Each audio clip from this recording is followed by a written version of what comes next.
What do you do when someone yells at you, blames you unfairly, or makes a sarcastic remark? Your instincts offer you two options. Either you yell back and fight, or you stay silent and swallow it. Let me tell you a secret. Both are wrong. Because if you fight, you gain an enemy. If you stay silent, you get an ulcer. But what if I told you there is a third way? A way to disarm the person in front of you without throwing a single punch, just by changing the place of words. Today, we are taking apart Sam Horn's legendary Tung Fu book. Tung Fu is the verbal version of Kung Fu, as you can tell from its name. The goal is not to beat the opponent, but to neutralize the incoming attack. Remember this, the difficult people in your life are actually hurt people. Sam Horn says, hurt people hurt people. When your boss yells at you, if you switch to defense and say, "But I am innocent," you lose the war, because the word "but" is a wall. If you are ready, I am now giving you the 3 golden techniques from the bag of a master who has memorized this book. Let's start. Technique 1. Stop mind reading. When someone throws a vague remark at you, for example, "This isn't very professional," don't switch to defense immediately. Instead, ask this magic question. What exactly do you mean by that? This question throws the ball to the opposite side. It forces the attacker to explain what they mean.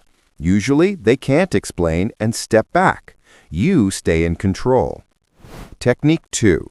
Get rid of the verbal eraser. That eraser is the word "but." If you say, "I love you, but," you are saying, "I don't love you."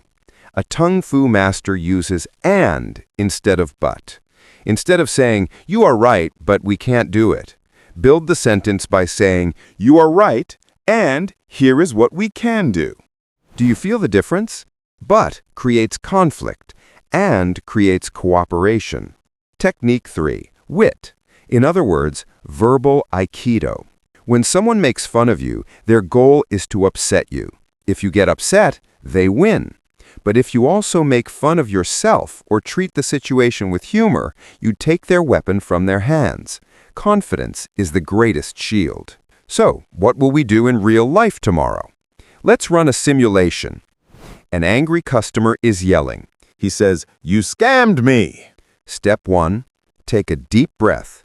Don't take it personally. Step 2. Don't say, "Calm down, but," say, "I see you and we will solve this problem." Step 3. If he insults you, raise the shield. What exactly do you mean by calling me a scammer?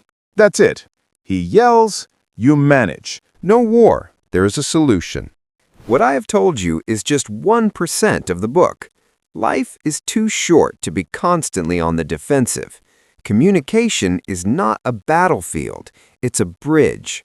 If you've learned even one thing from this video, remember this: knowledge only becomes power when you take action.